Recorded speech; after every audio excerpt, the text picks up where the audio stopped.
On May 2nd, 1882, in this very room, a crowd of piano students gathered for a masterclass taught by Franz Liszt. At the piano on this occasion was a young lady making a doomed attempt at playing La Campanella, a frightfully difficult piano study with daring leaps in the right hand. The piece was all the more challenging as she played it right in front of the pianist who had composed it 3 decades earlier. Liszt had long ago retreated from his storied career as a touring virtuoso and, later, an eminent composer of modern music. Since then, he spent much of his time teaching group classes to international pianists, all of whom hoped to acquire the sought-after title of Liszt pupil. One such pupil was the American Carl Lockmund, who recorded what happened next. Over and over again, the student tried to correct her mistakes, as Liszt urged her to repeat the measure. But as her nerves skyrocketed, her confidence plummeted. Finally, when Liszt's patience ran out, he took over at the piano to demonstrate. At 70 years old, he played the opening page of La Campanella without missing a note or showing the least bit of effort. In fact, he looked away from the piano as his hands flew from one key to another.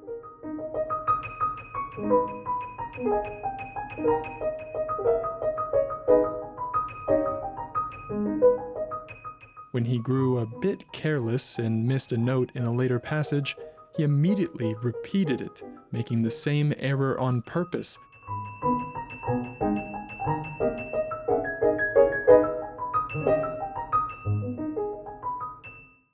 Liszt then explained just how he had done it. When I have the will to do, I can do, but when that will is lacking, I cannot do more than the ordinary. Well, easy enough for him to say, but as he reached the last page of the etude, Liszt turned reflective about the rapid octave accompaniment in the left hand. It may be simplified, he conceded, as if apologizing for its difficulty. When I wrote that, I did not teach so much as I do now.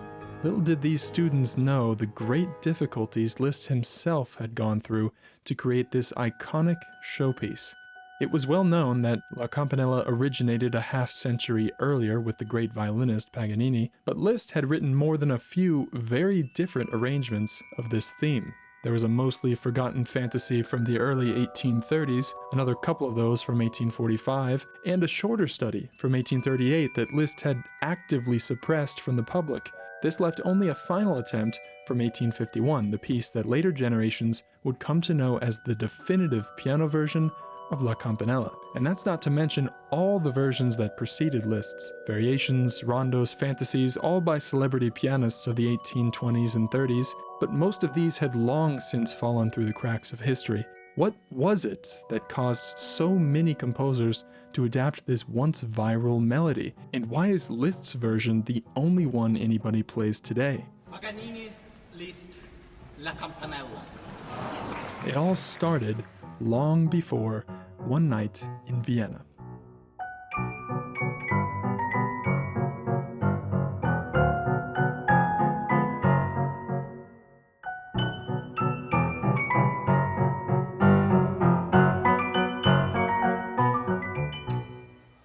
"45-year-old Paganini was already a violin legend when he first toured outside Italy, making his Viennese debut in the spring of 1828.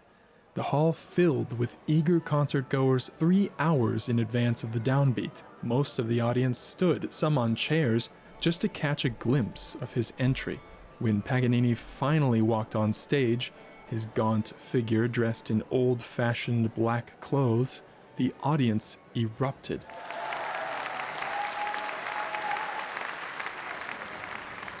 As soon as his bow touched the strings, he became possessed by the music.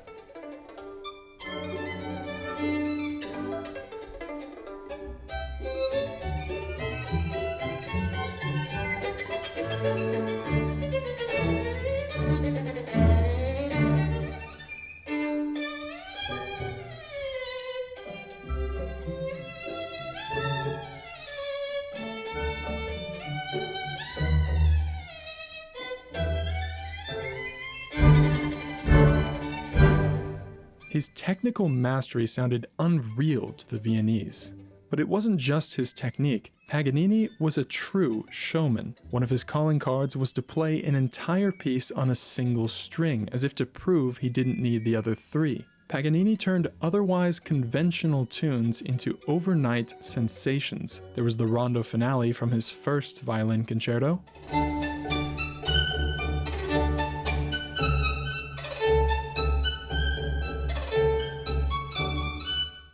and in 1829, the Carnival of Venice variations, based on a Neapolitan melody.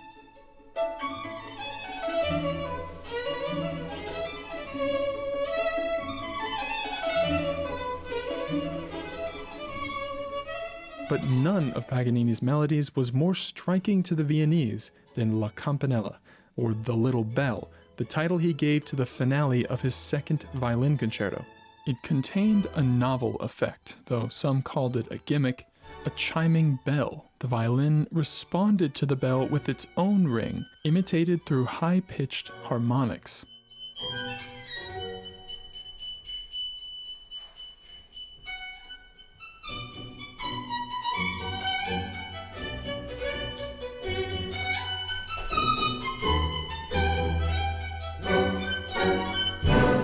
It had all the qualities of a hit: novelty, virtuosity, and irresistible catchiness. Everyone in Vienna turned out to hear Paganini play. Franz Schubert, who only had a few months left to live, attended 2 of his 14 recitals, each time shelling out up to 5 florins, more than a week's pay for the average workman. But the mania also spread beyond the concert hall. The violinist's portrait appeared on chocolates and cakes.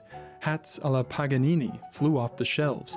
Ladies wore their hair after Paganini. Even a Paganini-inspired farce was staged at a local theater, in which a violinist named Celebrini plays so enchantingly that hundreds of astounded audience members must have their mouths surgically shut again. Other musicians soon realized they could piggyback on Paganini's success, sampling his material to create trendy hits of their own. That same year, one up-and-coming Viennese composer thought that La Campanella would make for the perfect waltz. His name was Johann Strauss.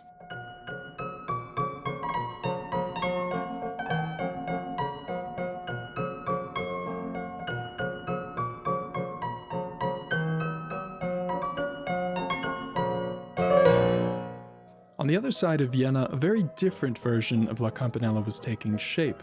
A set of variations for piano duet featuring 20 minutes of brilliant passage work. This rarely known version of La Campanella came from the icon of the brilliant style himself, Carl Czerny.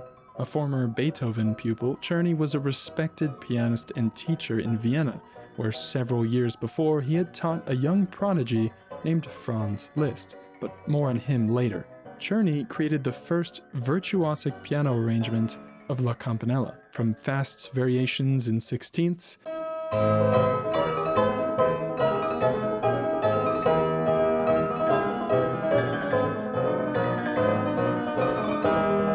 to gracious andantes.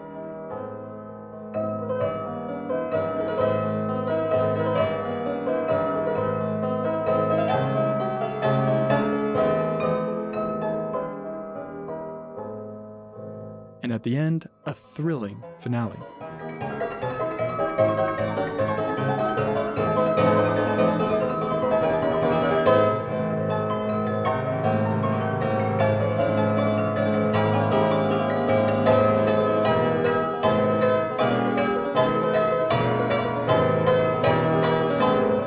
But these adaptations were only the beginning, as the Paganini craze swept across Europe. La Campanella was transcribed for guitar.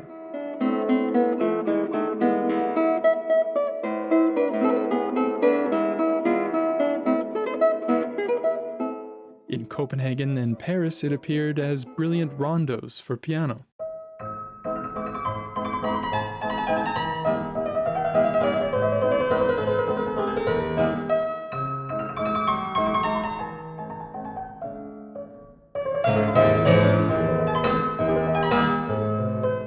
Music shops began selling Paganini-inspired medleys called souvenirs, many of them written by famous pianists, and nearly all of them featuring the iconic bell rondo.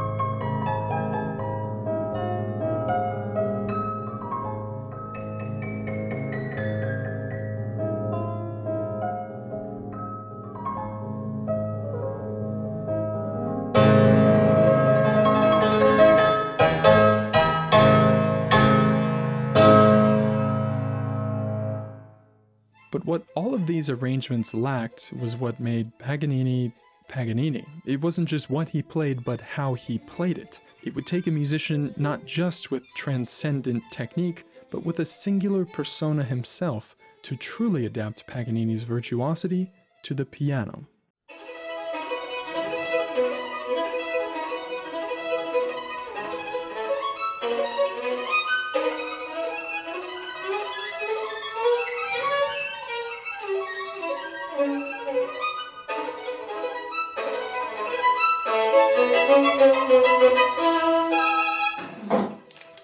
What a man, what a violin, what an artist. 20-year-old Franz Liszt scrawled these words in a fit of madness after hearing Paganini perform in 1832. Clearly overwhelmed, Liszt jotted down a few of his musical tricks.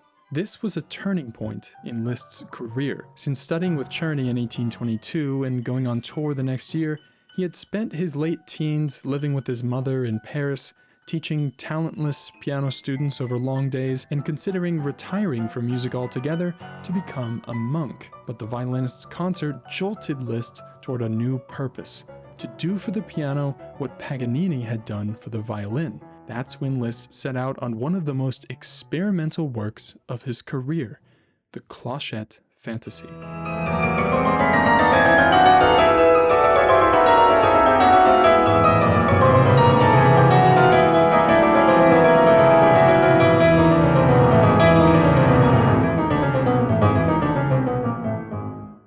In this fantasy, Liszt treated La Campanella not as a popular melody, but as a canvas for grotesque effects.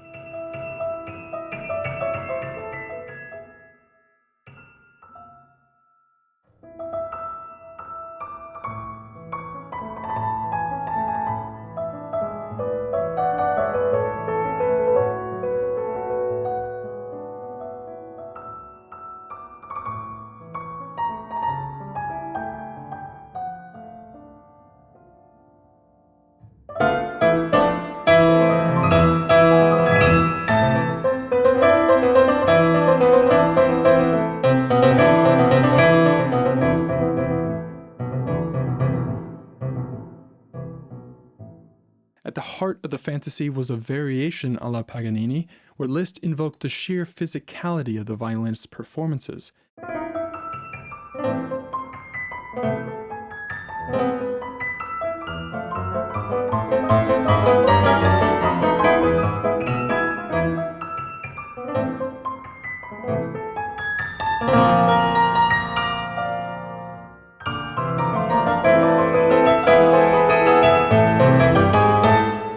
The score was infested not just with the notes themselves, but with ornaments, leaps, dynamics, and the most minute expression markings. It wasn't the end of his obsession with La Campanella. Every several years, he would return to that same melody, testing it out in a new form or a different texture. In 1838, the beginning of Liszt's touring virtuoso period, La Campanella was part of his 6 Paganini Etudes. These studies were intended as uncompromising adaptations of Paganini's virtuosity for the piano, but the results were mixed. La Campanella is featured in the 3rd study of the set, but it mostly disappears after the first 2 pages, giving way to another popular theme from Paganini's 1st concerto. But in that space, Liszt does little more than add some cosmetic details over the melody. To be fair, he did spice up these bland pickup notes by adding some falling chromatic thirds, an addition that would stick in later versions.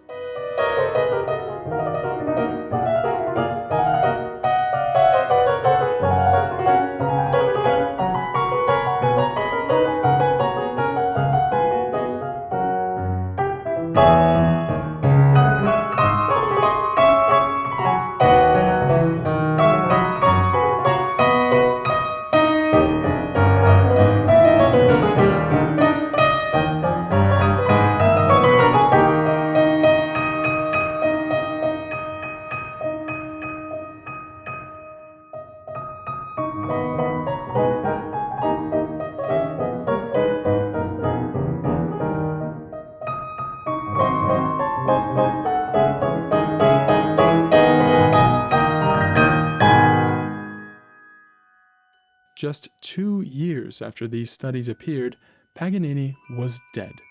Liszt wrote an article in Memorial explaining that while he was a great performer, his playing was too egoistic and shallow. For Liszt, the virtuoso had a duty to serve audiences with technical feats that were justified by their musical ends. This was big talk from a 28-year-old who had definitely played a lot of shallow music himself, but it nonetheless tells us about his attitude as he toyed with the campanella theme further. From then on, Liszt wouldn't settle for mere technical fireworks, but only with a musically satisfying result, and he was getting closer by the year.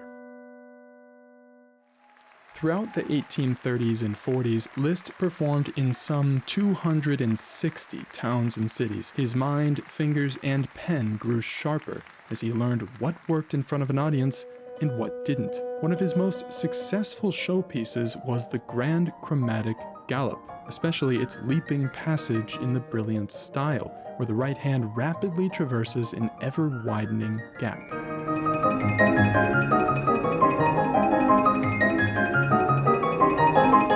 It's no surprise that Czerny, who first taught Liszt in the brilliant style of playing, had written many similar passages before, such as this one from his 10th piano sonata.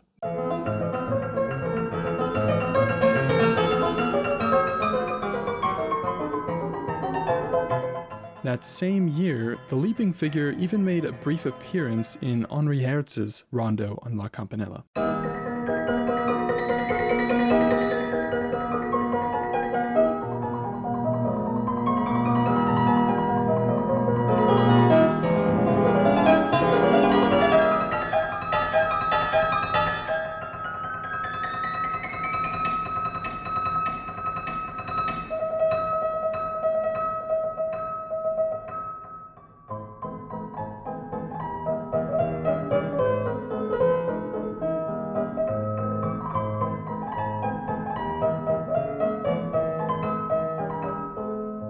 Liszt had also used it sparingly in his first etude on La Campanella, though it wasn't part of the bell theme itself.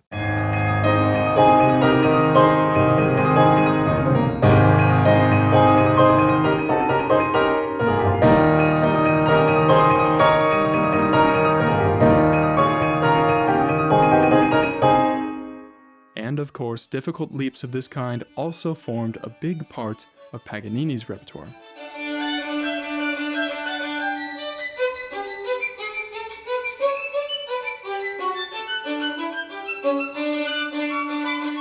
Clearly, this leaping figure was common currency among virtuosos, and by the mid-1840s, Liszt began blending it into his latest improvisations on La Campanella.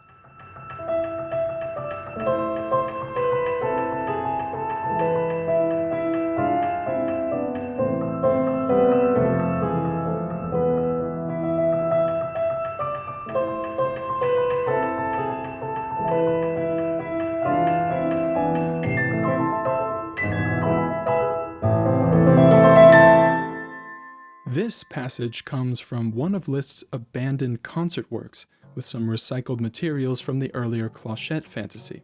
It's the closest he'd gotten yet to that iconic version we know today.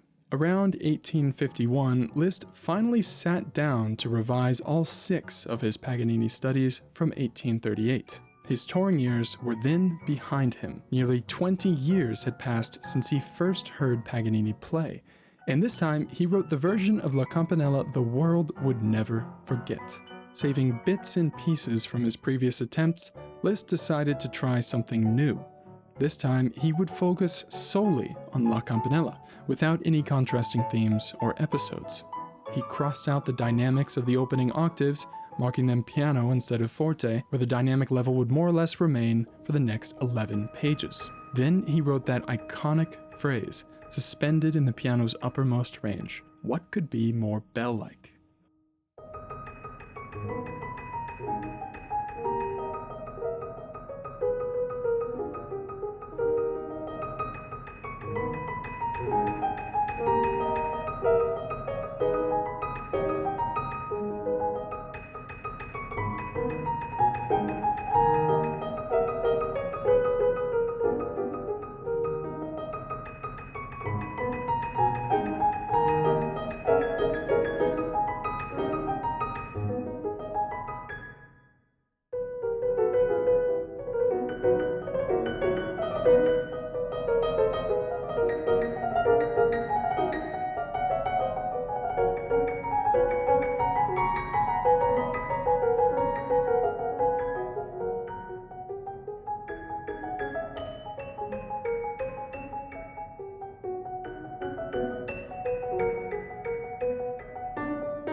The momentum never flags thanks to Liszt's constant invention of new variations, plus a central cadenza with sparkling runs at the top end of the piano.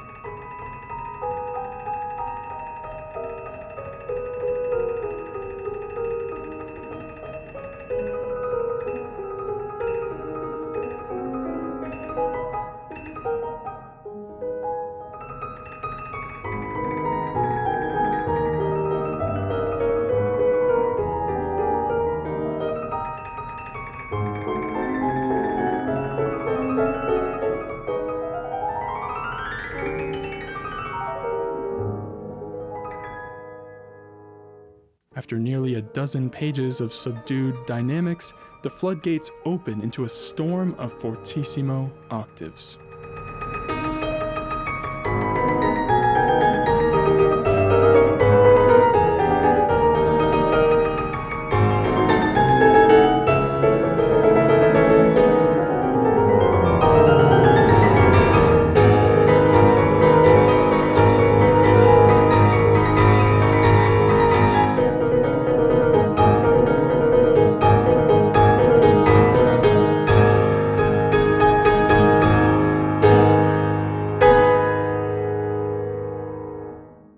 This version was Liszt's best yet.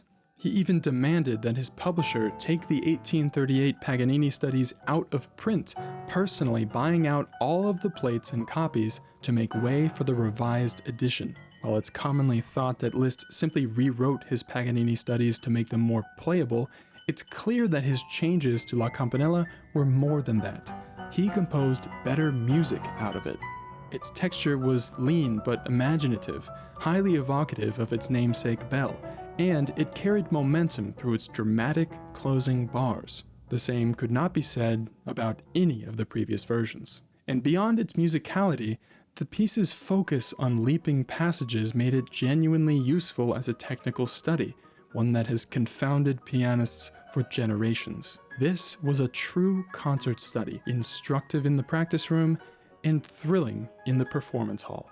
After the Paganini craze died down and the world forgot its once fashionable byproducts, the souvenirs, the rondos, the hats, Liszt's La Campanella endured. Today, it's a staple of the repertoire and a dream piece, or a nightmare piece, for many young pianists. Liszt spent almost 20 years getting it right. At least 4 written attempts, countless improvisations, his obsession with Paganini outlasted the public mania by decades. But the result was a rare piece that captured what made Paganini unforgettable in the first place. Not just catchy tunes or technical brilliance, but a spectacle so compelling that people couldn't help but stop and watch.